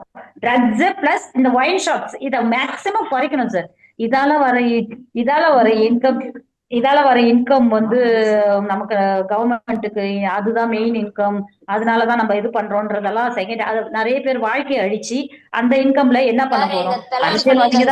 ஏஎஃப்டி பஞ்சாலையை என்கிட்ட கொடுங்க, நான் இளைஞர்களுக்கு வேலை வாய்ப்பு கொடுக்குறேன்னு அது மாற்றம் வரும் சார். மேடம் சுருக்கமா அவங்க சொல்லி முடிச்சிட்டோம், நம்ம தொடர்ச்சியா பேசுவோம். Okay sir. நாங்க மாற்றம் கொடுப்போம். நீங்க மாற்றம் கொடுக்கலன்னா நாங்க தான் மேடம் கொடுப்போம். லட்சிய ஜனநாயகம் வச்சு கொடுங்க மேடம். புறம்போக்கு சொத்தெல்லாம் எங்க கிட்ட கொடுங்க. நாங்க கவர்மெண்ட்டுக்கு மாற்றுவோம் மேடம். நாங்க வேலை வாய்ப்பு கொடுப்போம் மேடம். நேரத்தையும் நீங்க இருவரும் எடுத்துக்கொள்கிறீர்கள். அவங்களுடைய டைம்ல நீங்க எடுத்துறீங்க. அவங்க பேசி முடிச்சிட்டோம். நம்ம சமுதாயத்தை எப்படி சரி பண்ணணும்ன்றதா நம்மளுடைய ஆட்சியாளர்களோட இது. நம்ம எல்லாருக்கும் ஒவ்வொருத்தவங்களுக்கும் ரெஸ்பான்சிபிலிட்டி அதுல இருக்கு. சோ நம்ம அப்துல் கலாம் ஐயா சொன்ன மாதிரி யங்ஸ்டர்ஸ் கிட்ட தான் ஃபியூச்சர் இருக்குதுன்றதுல இப்பயே சின்ன 16 வயசு 17 வயசு பிள்ளைங்க எல்லாம் வீணா போயிடுச்சுன்னா நாளையோட தலைமுறை நம்மளோட பசங்க எப்படி இருக்கும், நம்ம சமுதாயம் எப்படி இருக்கும்? சோ அதை நினைச்சு நம்ம வருத்தப்படுறோம். நிஜமாலே ரொம்ப கஷ்டமா இருக்கு. பட் இந்த ஆட்சியாளர்கள் என்ன பண்றாங்க, உங்க ஆட்சி எங்க ஆட்சி உங்க ஆட்சி நீங்க சண்டை தான் போட்டுக்கிறீங்களே தவிர இதுக்கான ப்ரிகாஷன் இதுக்கான என்ன ஸ்டெப்ஸ் எடுத்து இதை எப்படி பண்ண முடியும், தடை பண்ண முடியும், எப்படி நல்ல சமுதாயத்தை உருவாக்கணும். அது அந்த காலத்து நீங்க ஃபியூச்சர்ல இருக்கிறவங்க எல்லாம் எடுக்கணும். உங்களுக்கு முன்னோடியா இருந்த எம்ஜிஆர் அவங்க எல்லாம் காலத்துல எல்லாம் எப்படி ஆட்சி ஆண்டாங்க? சும்மா மேடை பேச்சுக்கு மட்டும் மைக்க பிடிச்சிட்டு இவங்க எல்லாம் இப்படி பண்ணாங்க அப்படி பண்ணாங்க அதை தான் நாங்க ஃபாலோ பண்றோம்னு சொல்லாம இது இப்ப இருக்கிற காலகட்டத்துக்கு தகுந்த மாதிரி சமுதாயம் மாறினாலும் நம்ம அதை எப்படி பண்ண நம்மள மீறி ஒண்ணும் கிடையாது. எல்லாமே அரசியல் தான். நீங்க மைக்கு எலெக்ஷனுக்கு வர்றதுக்கு முன்னாடி எல்லாமே சொல்றீங்க நாங்க இதை செஞ்சோம் அதை செஞ்சோம். ஆனா எலெக்ஷன் வந்த பிறகு எங்க கையில ஒண்ணும் இல்லைன்றீங்க. எப்படி அது என்ன ஸ்டெப்ஸ் எடுக்கலாம்? இது என்னன்னா இப்ப எவ்வளவு இந்த காங்கிரஸ் ஆட்சி வரணும் சார். இதெல்லாம் நிறைய லேடிஸும் போராட்டம் நிறைய லேடிஸுங்க அந்த வில்லேஜ்லயோ இல்ல அங்க வீட்டு பக்கத்துல இருக்கிற ஒயின் ஷாப்பை எடுங்க. நிறைய போராட்டம் எனக்கு தெரிஞ்சே நிறைய இங்க மூலக்குளம் அங்கங்க எல்லாம் நிறைய நடந்தது. சோ எல்லாருமே அந்த ஒயின் ஷாப் வைக்காதீங்க, லைசன்ஸ் கொடுக்காதீங்க, ரெஸ்டாரண்ட் கொடுக்காதீங்க, அதெல்லாம் ரெஸ்ட்ரிக்ட் பண்ணணும். அதை ரெஸ்ட்ரிக்ட் பண்ணிட்டு ட்ரக்ஸ் வராத அளவுக்கு என்ன பண்ணணுமோ அந்த ஸ்டெப்ஸ் அவங்க எடுக்கணும். அந்த உள்ள ஃபர்ஸ்ட் பார்டர் உள்ளது எப்படி வருது, எங்க வருது, யாரு இன்ஃபுளுன்ஸ்ல வருதுன்றத அதை இது பண்ணிக்கணும். ட்ரக்ஸை பத்தி அவேர்னஸ் கொண்டு வரணும் சார். பீரியாடிக்கலா வைக்கணும். அதை எவ்ரி மந்த் எல்லா ஸ்கூல்ஸ்லயும் கவர்மெண்ட் யூஸ்வலா எல்லா இதுலயுமே கொண்டு கம்பல்சரி மஸ்ட் மேண்டேட்டரியா கொண்டு வரணும் சார். அவேர்னஸ் கொண்டு வந்து ஃபியூச்சர் இதால health wise, mentally, family, society எல்லாமே எப்படி அஃபெக்ட் ஆகுதுன்றது அவங்களுக்கு மானிட்டர் பண்ணி இது பண்ணாதான் அதுங்களுக்கு ரெஜிஸ்டர் ஆகும் பசங்களுக்கு. பசங்களுக்கு இதோட கான்சிக்வன்ஸ் என்னன்னு தெரியணும் சார். தெரியாத போய் மாற்றம் தான் அதிகம். சினிமா சமூக ஊடகங்களுடைய தாக்கம் அதிகமா இருக்குன்னு நினைக்கிறீங்களா? சினிமா மற்றும் சமூக ஊடகங்களுடைய கண்டிப்பா. தாக்கம் அதாவது ஒரு ஹீரோ ஒன்று பண்ணாங்கன்னா அதை நம்ம ஹேர் ஸ்டைலா இருக்கட்டும், ட்ரெஸ்ஸா இருக்கட்டும், ஒரு பைக்கா இருக்கட்டும், உடனே அவங்க வந்து அட்ராக்ட் ஆகுறாங்க. அப்புறம் அந்த சிகரெட், ட்ரக்ஸ் பண்ண மாதிரி எனக்கு அதிகம் தெரியல. பட் வில்லனுங்க பண்ற மாதிரி எல்லாம் காட்டுவாங்க. பட் அதை ஏன் இவனுங்க அதை எடுத்துக்க மாட்டாங்க நம்ம சொல்ல முடியாது. எல்லாமே செய்யறாங்க. அந்த படத்தோட இதுதான் தாக்கம் தான். பிளஸ் மொபைல்ல இதாகிறது, ஒரு ஃப்ரெண்ட் இது பண்ணா இதனால ஒன்றும் பிரச்சனை இல்லை. பட் ஃபேமிலியில டீச்சர்ஸ் இதெல்லாம் இது பண்ணாங்கன்னா, அவேர்னஸ் கொண்டு வந்தாங்கன்னா ஓரளவுக்கு மாற்றம் கொண்டு வர முடியும். அது பார்க்கும்போது நிறைய அவைலபிள் ஆகும்போது, அதாவது ஒரு விஷயம் எனக்கு கிடைக்காத போது நான் செய்ய மாட்டேன். ஈஸியா எனக்கு கிடைக்குதுன்னு போது அப்ப சரி பண்ணி தான் பார்க்கலாம். அது அந்த கிடைக்கிறத ஃபர்ஸ்ட் ஸ்டாப் பண்ணணும். கிடைக்கிறத ஃபர்ஸ்ட் தடுக்கணும். மேடம், வழக்குகள்னு பார்க்கும் பொழுது இப்ப கடந்த ஆட்சி காலகட்டத்துல ஒரு நம்பர்ஸ் இருக்கு, இப்ப இந்த ஆட்சி காலத்துல ஒரு நம்பர்ஸ் இருக்கு. இது ஒரு என்கரேஜிங் ட்ரெண்ட்லயே போற மாதிரியான ஒரு பார்வை தான் இருக்கு. அப்படி இருக்கும் பொழுது இப்ப இனி வரும் காலங்கள்ல எப்படி இந்த மாதிரியான குற்ற சம்பவங்களை தடுக்கிறது? இதுக்கு எக்ஸாக்டா என்ன பாயிண்டா இருக்கலாம்? அதுதான் சார், பசங்களுக்கு அதோட இது தெரியல, கான்சிக்வன்ஸ் அதோட முடிவு என்னன்னு தெரியல. பசங்க ஜாலியில போயிட்டு ஃப்ரெண்டுங்களோட இது ஒரு பெரிய விஷயம் இல்லைன்ற மாதிரி ஒருத்தன் சொன்னானா அடுத்து பயந்து இருக்கிறவனு கூட நம்ம ஃப்ரெண்டு சொல்லிட்டான் ஓகே நம்ம சவா அப்படிதான் அவங்க ஸ்லாங்கு அவங்க இதெல்லாம் அப்படிதான் போயிட்டு அந்த மாதிரி. இது பெரியவங்க வரைக்குமே இந்த மாதிரியான விஷயத்துல கமிட் பண்றாங்க இல்லையா கிரைம்ஸ்ல? பெரியவங்க மோஸ்ட்லி சின்ன பசங்களுக்கு தான் தெரியாத போய் என்னோட இதுவே கஷ்டமே என்னன்னா, இன்றைய சிறார்கள் தான் நாளைய சமுதாயம். சின்ன பசங்களே கெட்டு போயிட்டா அவங்க ஃபியூச்சரே போயிடு. பெரியவங்க என்ன பண்றாங்கன்னா ட்ரக்ஸ் அடிக்ட் ஆகிறாங்கன்றது எனக்கு அந்த அளவுக்கு பட் விக்கிறாங்க. சோ அவங்க வந்து மணி மானிட்டரிலி அவங்க வந்து கொஞ்சம் நல்லா வசதி ஆகணும் அப்படின்ற பேஸ்ல சின்ன பசங்களை யூஸ் பண்ணிக்கிறாங்க. எய்தர் டு கன்சியூம் ஆர் விற்கிறது, செல் பண்றது அவங்களை யூஸ் பண்ணி. சோ அவங்களோட ஃபியூச்சரும் போது இதுங்க. அதுதான் அதை வந்து எப்படி ரெஸ்ட்ரிக்ட் பண்ணணும், அந்த விலை அவங்களுக்கு இப்ப ஜெயிலுக்கு போனா என்ன, பெயில்ல வந்துடலாம். அவங்களுக்கு தெரிஞ்சது அவ்வளவுதான். ஒரு ஒரு ஒரு தப்பு பண்ணா என்ன 15 நாள் 50 நாள் 20 நாள் அது பெயில்ல வந்துடலாம். பட் அது பனிஷ்மெண்ட்னு கேஸ் கண்டெஸ்ட் பண்ணி அதை முடிச்சு அந்த பனிஷ்மெண்ட் அது எத்தனை பேர் அந்த சம்பவம் பணி ஜட்ஜ்மெண்ட் கொடுக்கும்போது அழுது இருக்கிறாங்க தெரியுங்களா? ஏன்னா அப்பதான் அவனுக்கு ஃபீல் பண்ணுவாங்க. அதுக்கு முன்னாடி வரைக்கும் அந்த இது தெரியாது. இத்தனை வருஷம் இவ்வளவு ஆண்டு நீ உள்ள இருக்கணும்னு அந்த ஜட்ஜ்மெண்ட் ப்ரொனவுன்ஸ் பண்ணும்போது அது சொல்லும் போதுதான் அவங்களுக்கு அந்த உணர்வாங்க. அப்போதான் உணர்வாங்க. அப்போ உணர்ந்து இட்ஸ் டூ லேட். இப்போ சாட்சிகளை மறைச்சு அவர் மேல வந்து தவறுகள் இல்லை அப்படின்னு சொல்லி ஒரு வாதம் வைக்கப்பட்டு அவர் வந்து பெயில்ல வராருன்னு வச்சுக்கோங்களேன். இவங்களுக்கு எல்லாம் எந்த அளவுக்கு வந்து சட்டம் ஒரே ஒரு இந்த போக்சோ சட்டம் பத்தி நான் சொல்லிடுறேன். ஆக்சுவலா எப்படின்னா போக்சோ சட்டம் இல்ல, ஒரு அஃபென்ஸ் நடந்தாலே ஃபர்ஸ்ட் அரெஸ்ட், ரிமாண்ட் பண்ணி ஜுடிஷியல் கஸ்டடி இதுக்கு போயிடுவாங்க. போயிட்டு பெயில் அப்ளை பண்ணுவாங்க. பெயில் அப்ளை பண்ணி அது 10 இயர்ஸ்க்கு முன்னாடி இருக்கிற பனிஷ்மெண்ட்டுக்கு தனி அஃபென்ஸ் குறிப்பிட்ட காலம், அபவுட் 10 இயர்ஸ்க்கு மேலன்னா அதுக்கு குறிப்பிட்ட காலம் உள்ள இருக்கணும். அதுக்கப்புறம் பெயில் கொடுப்பாங்க, மேண்டேட்டரி பெயில் அப்படி எல்லாம் சொல்லிட்டு. அது வெளியில வந்துட்டா கேஸ் கண்டெஸ்ட் பண்ணுவாங்க, ட்ரையல் கண்டெஸ்ட் பண்ணுவாங்க. கண்டெஸ்ட் பண்ணி அப்போ வந்து அவர் வந்து ப்ரூவ் ஆகணும். அதாவது அவருக்கு போதுமான சாட்சிகள் இல்லைன்றத ப்ரூவ். பொய் கேஸும் பொய் வழக்கும் அதுதான் கேட்கிறேன். ஏன்னா ஒரு அப்படின்றதுதான் என்னுடைய கேள்வி. இந்த மாதிரியான வழக்குகள்ல பொய் வழக்கும் ப்ராப்பரா ட்ரையல் நடந்துச்சுன்னா எல்லா ட்ரையலுமே ப்ராப்பரா தான் நடக்கும். நடந்துட்ட பிறகு ஜட்ஜ்மெண்ட் வரும்போது அவர் வந்து தப்பு பண்ணி இருந்தாருன்னா அவருக்கு கன்விக்ஷன், பண்ணலன்னா அவருக்கு அக்யூட்டல். இதுதான். அப்படி பண்ணலன்னு போது அவர் எவிடன்ஸ் விட்னஸஸ் எல்லாத்தையுமே விசாரிக்கும் போது அவர் ப்ரூவ் பண்ணலன்னா, ப்ராசிக்யூஷன் சைட் ப்ரூவ் பண்ணலன்னா அவர் விடுதலை ஆயிடுவாரு. அப்படி ப்ரூவ் பண்ணாங்கன்னா அவருக்கு வந்து கன்விக்ஷன் கிடைக்கும். சப்போஸ் பொய் வழக்குன்னா அந்த இதுல கிடைக்கும். இப்ப இந்த வழக்குல வந்து இப்ப தொடர்புடைய இந்த 5 பேர் மேல எப்படி நடவடிக்கைகள் இருக்கும்? சார் இப்ப வந்து இப்ப ஒவ்வொரு போக்சோ, அதாவது போக்சோ கேஸ் 2013 கொண்டு வந்தாங்க இந்த ஆக்ட். அப்போ கொண்டு வந்து அதுக்கு தகுந்த மாதிரி எடுத்து வந்தாங்க. இப்ப 2020லயும் இது இது இன்னும் கேசஸ் அதிகமா ஆயிட்டே இருக்குதுன்னா இஃபெக்டிவா அமெண்ட்மெண்ட் கொண்டு வந்து இன்னும் நிறைய கரெக்ஷன்ஸ் கொண்டு வந்தாங்க, சேஞ்சஸ், அதாவது அமெண்ட்மெண்ட் பண்ணாங்க. அமெண்ட் பண்ணி இன்னும் ஸ்ட்ராங்கா இன்னும் ரெகுலரா கொண்டு வரணும்னு கொண்டு வந்தாங்க. ஆஃப்டர் அதுக்கப்புறமும் இப்பயும் என்ன சொல்லிட்டாங்க, ஒவ்வொரு தடவையும் ஹைகோர்ட், சுப்ரீம் கோர்ட் எல்லாமே honourable high court, honourable supreme court observe பண்ணி ஜட்ஜ்மெண்ட்ஸ் கொடுத்துட்டு இருக்காங்க. சில இதுவும் கொடுப்பாங்க, என்னன்னா 6 மந்த்துக்குள்ள முடிக்கணும். முன்னாடி வந்து அந்த ரெஸ்ட்ரிக்ஷன் இல்ல, போக்சோ கேஸ்னா இதுவும் வள அப்படியெல்லாம் கிடையாது. 6 மந்த்துக்குள்ள விசாரிக்கணும், 6 மந்த்துக்குள்ள முடிச்சிடணும் கேஸே. அப்போ வந்து அவங்களுக்கு ட்ரையல் சார்ஜ் ஷீட் ஃபைல் பண்ணணும், ட்ரையல் கொண்டு வரணும். அதுக்குள்ளேயே அவங்களுக்கு தெரியும். ஏன்னா அவங்க வந்து மெத்தனமா இருக்கக்கூடாது இல்ல, வெளியில ஜாலியா சுத்திட்டு வெயில் ஒரு 3 மாசம் அதை முடிச்சிட்டு திரும்ப வெளியே ஜாலியா சுத்திட்டு அவங்க பாட்டு வருஷம் கணக்குல இருந்துட்டு கேஸ் எழுதிட்டு அப்படி எல்லாம் இருக்கக்கூடாதுன்னு இதெல்லாம் ஸ்பீடி ட்ரையல். அதனாலதான் இந்த கேள்வியை முன்வைக்கிறேன். இப்ப பொதுவெளியில எல்லாருக்குமே கேட்கக்கூடிய கேள்வி என்னன்னா, கிரைம்ல இருந்து அவங்க வந்து வெளியில வந்துடுறாங்க, வந்துட்டு அவங்க வந்து சுதந்திரமா தெரியுறாங்க அப்படின்ற ஒரு பொது பார்வை இருக்குல்ல, அந்த பார்வைக்காக தான் நான் கேட்கிறேன். அவங்க வந்து பெயில் இருக்கிற டைம்ல இருந்து ட்ரையல் நடக்கிற வரைக்கும் சார் மற்ற அஃபென்ஸ்க்கு, அதாவது அஃபென்ஸ் அகேன்ஸ்ட் விமன்னா இப்பெல்லாம் 60 டேஸ்க்குள்ள சார்ஜ் ஷீட் ஃபைல் பண்ணணும்னு சொல்லி நிறைய எஃபெக்டிவா இப்ப முன்னாடி நம்ம ஐபிசி ஃபாலோ பண்ணோம், கிரிமினல் ப்ரொசீஜர் கூட. இப்ப வந்து பிஎன்எஸ்எஸ் நியூ ஆக்ட் வந்துருச்சு. ஸோ அதுலயும் நிறைய சேஞ்சஸ் எல்லாம் கொண்டு வந்துருக்காங்க. இப்ப சாதாரண ஒரு அஃபென்ஸ்னா 90 டேஸ்க்குள்ள சார்ஜ் ஷீட் ஃபைல் பண்ணும். அஃபென்ஸ் அகேன்ஸ்ட் விமன்னா 60 டேஸ்க்குள்ள சார்ஜ் ஷீட் ஃபைல் பண்ணும். எல்லாத்துக்குமே ஒரு பீரியட். முன்னாடி நம்ம வந்து ஃபாலோ பண்ணதெல்லாம் 1973 63 அந்த மாதிரி இதான் ஃபாலோ பண்ணிட்டு இருந்தோம், ஐபிசி சிஆர்பிசி எல்லாம். இப்ப வந்து நம்ம இந்த காலகட்டத்துக்கு தகுந்த மாதிரி எல்லாத்துக்குமே ரெஸ்ட்ரிக்ஷன், குறிப்பிட்ட நாளுக்குள்ள இதெல்லாம் பண்ணணும்னு சொல்லிட்டு அவங்க. சப்போஸ் சம் டிலே ஆகுதுன்னா they have to register, they have to police அவங்க சொல்லணும், போதுமான ரீசன் சொல்லி இதனாலதான் இந்த டிலே, சார்ஜ் ஷீட் நான் ஃபைல் பண்ண லேட் ஆயிடுச்சு அப்படின்னு சொல்லிட்டு அவங்க இது சொல்லணும், அவங்க எல்லாமே அப்டேட் பண்ணணும். பிரபாதேவி மேம், இப்போ நீங்க இந்த சம்பவங்கள் தொடர்பாக எல்ஜேகே தரப்புல வந்து என்ன நடவடிக்கை எடுத்திருக்கீங்க? ஆளுநர் கிட்ட முறையிட்டு இருக்கீங்களா? ஏன்னா இதற்கு முன்பாக நடந்த சம்பவங்கள் தொடர்பாக ஆளுநர் கிட்ட மனு கொடுத்திருந்தீங்க. இப்போ இந்த அரசு மேல என்ன நடவடிக்கை எடுக்கணும்னு சொல்லி ஏதேனும் நடவடிக்கை எடுத்திருக்கீங்களா நீங்க? கண்டிப்பா சார், எங்களுடைய தலைவர்கிட்ட வந்து நாங்க இதை பத்தி கலந்து ஆலோசனை பண்ணிருக்கோம். தலைவர் வந்து நம்ம மேற்கொண்டு நம்மளுடைய ஆளுநர் ஐயா அவர்களை சந்திச்சு மனு கொடுத்து பெண்களுக்கான பாதுகாப்பை உறுதி செய்யணும் அப்படின்னு சொல்லிட்டு கொடுக்கணும்னு சொல்லியிருக்காங்க. அது இல்லாம நாங்க ஒரு போராட்டம் ஒண்ணு அறிவிக்க போறோம்னு சொல்லியிருக்கிறாரு. அந்த போராட்டத்துல நாங்க அனைத்து தொகுதிகளில் இருக்கக்கூடிய பெண்களை ஒன்றிணைச்சு மகளிருக்கும் பெண்கள் குழந்தைகளுக்கும் பாதுகாப்பு கொடுக்கணும் அப்படின்னு சொல்லிட்டு ஒரு இது பண்ண போறோம். 2வது சார், பள்ளியில் படிக்கக்கூடிய குழந்தை, ஒரு 5 வயசு குழந்தை, அந்த குழந்தைகிட்ட என்ன கவர்ச்சி பார்க்க முடியும் சொல்லுங்க?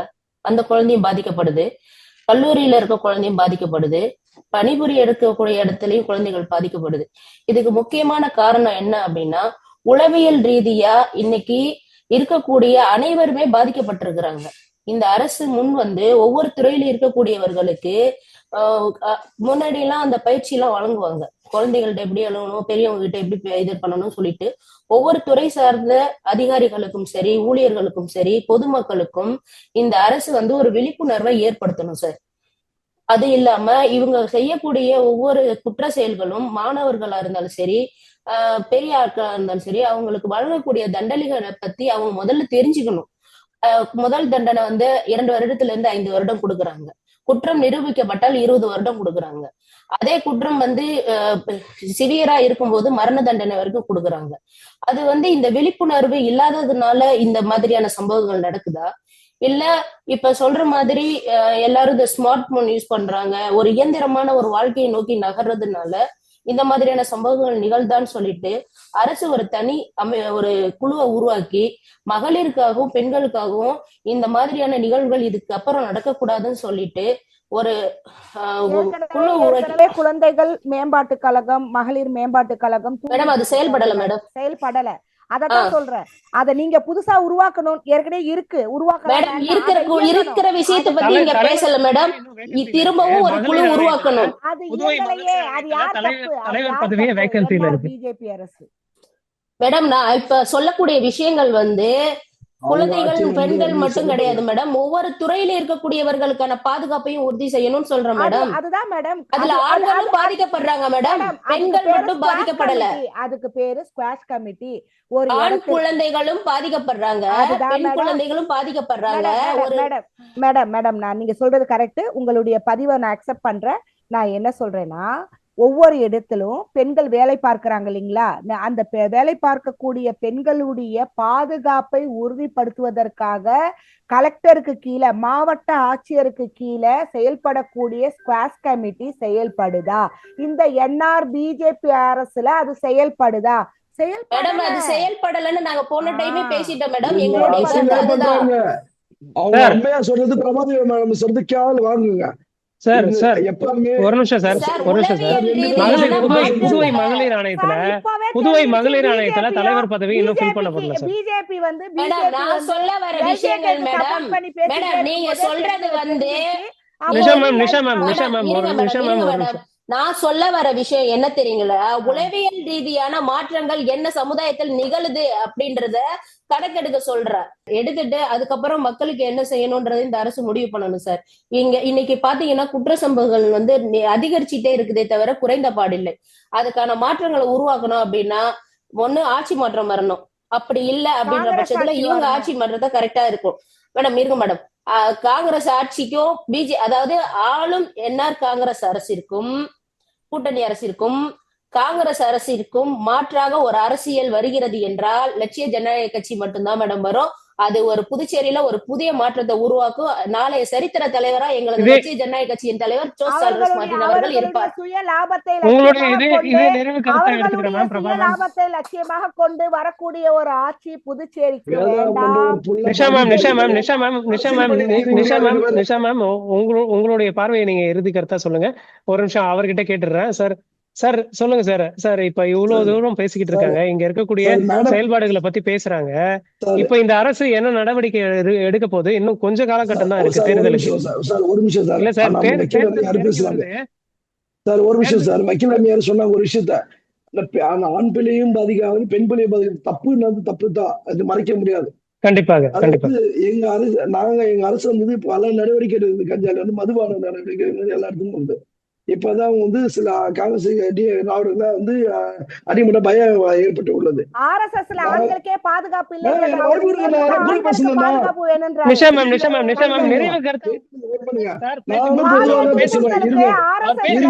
ஒரு ஆணே உட்படுத்தப்பட்டார் கேரளாக்காரர், அதனாலதான் ஒரு ஆண்களுக்கும் பாதுகாப்பு வேணும்னு சகோதரர் சொல்றாரு.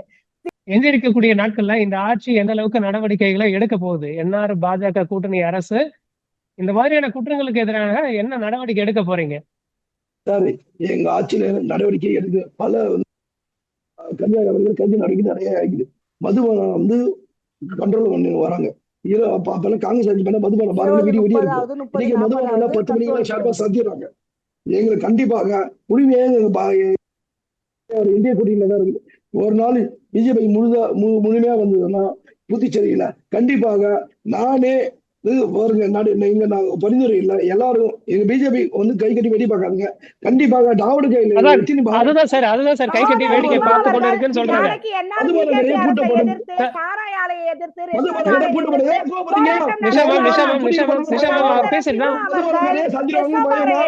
நாளையே போராட்டம் நடத்துவார்.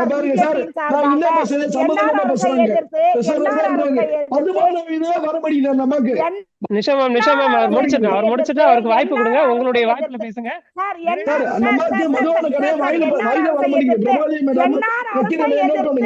அந்த அம்மாவுக்கு பாரு பத்தியும் வாயில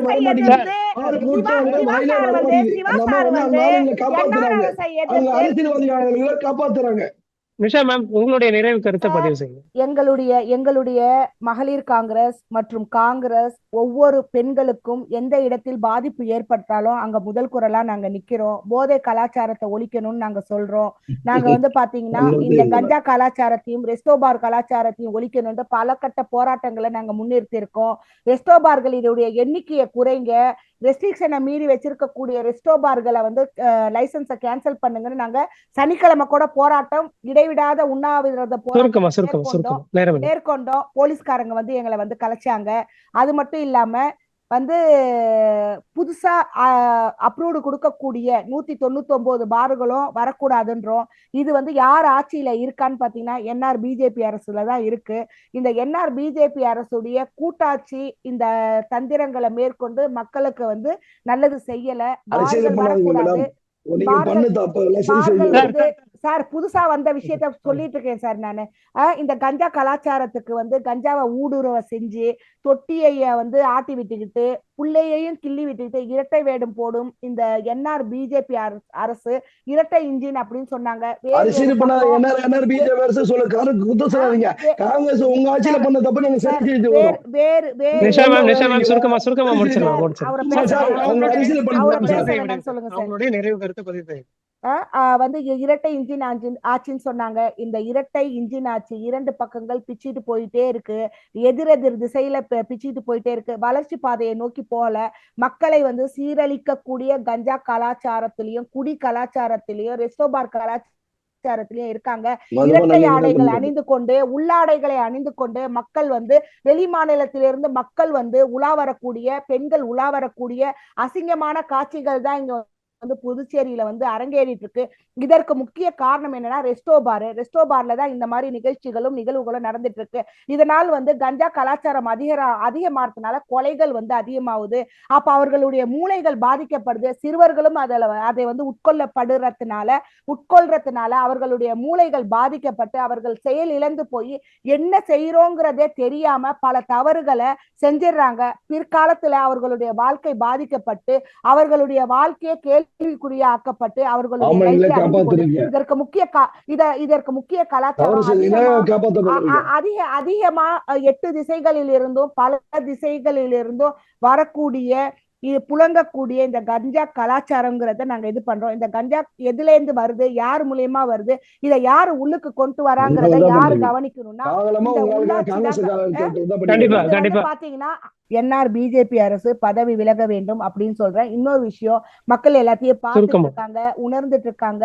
சுதந்திரம் வாங்கி கொடுத்த சுயநலமற்ற எங்களுடைய காங்கிரஸ் கட்சிக்கு வாக்களித்து மக்கள் வரும் இந்த 2026 இந்த மே மாசம் நடக்கக்கூடிய எலெக்ஷன்ல எங்களை வெற்றி பெற மிகப்பெரிய அளவுல வெற்றி பெற செய்து ஆட்சி அமைக்க செய்வாங்க. கண்டிப்பா நாங்க மக்களுக்கான ஆட்சியையும் மகளிருக்கான ஆட்சியையும் மாணவர்களுக்கான ஆட்சியையும் வளர்ச்சியை நோக்கி செல்லக்கூடிய ஒரு ஆட்சியையும் நாங்க வந்து மதச்சார்பற்ற ஒரு ஆட்சியையும் கொடுப்போம் அப்படிங்கறதுல எந்த ஒரு மாற்று கருத்தும் இல்ல அப்படிங்கறத நான் என்ன தெளிவா பார்க்கலாம். 2026 தேர்தல்ல என்ன நடக்குதுன்றத பொறுத்து சார் அது ஆல்ரெடி சொன்ன மாதிரி அது ஆக்சுவலா என்னன்னா ஆட்சியாளர்களும் சரி எதிர்கட்சி தரங்களும் சரி யாரா இருந்தாலும் ஃபர்ஸ்ட் ஒரு விஷயம் தெரிஞ்சுக்கணும். என்னன்னா எல்லாருக்குமே சோசியல் ரெஸ்பான்சிபிலிட்டின்னு ஒண்ணு இருக்குது.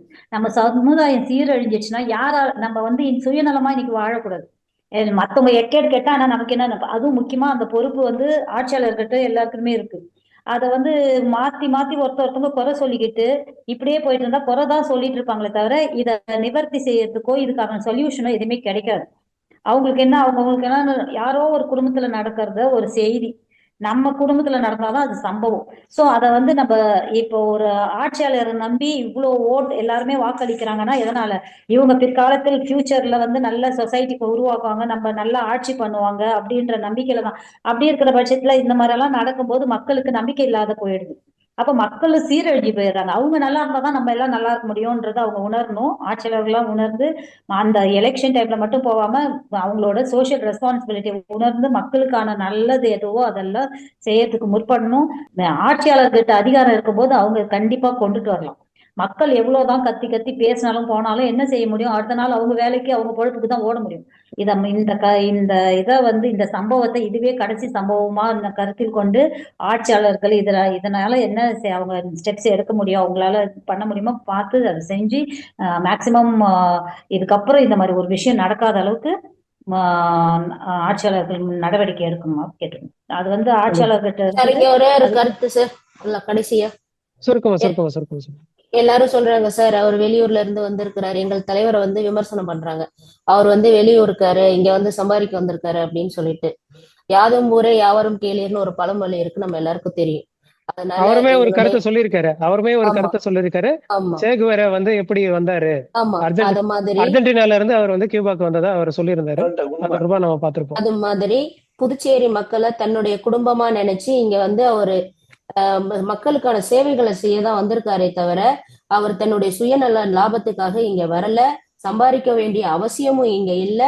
அவர் வந்து புதுச்சேரி மக்களின் வாழ்வாதாரத்தை உயர்த்துவதற்காக ஒவ்வொரு குடும்பத்திலும் இருக்கக்கூடிய பெண்கள், இளைஞர்கள், வயது முதிர்ந்தவர்கள் படக்கூடிய துன்பங்கள், இன்னைக்கு அடிப்படை சுகாதார வசதிகள் எதுவுமே இல்லாத ஒரு மாநிலமா இருக்குது. முன்னெல்லாம் ஒரு கிராமத்தை தத்தெடுப்பாங்க, இன்னைக்கு ஒரு புதுச்சேரி மாநிலத்தை ஒருத்தர் தத்தெடுத்திருக்கிறாரு. அவர் நாளைய சரித்திரம் வந்து எங்களுடைய தலைவரை பேசும் அப்படின்றதுல நான் உறுதியா இருக்கேன். எத்தனை வருஷமா இல்ல சார், நீங்க ஆண்ட 2 கட்சிகளும் எந்த மாற்றத்தை இங்க உருவாக்கி இருக்கிறீங்க புதுச்சேரி? அதை சொல்லுங்க சார்.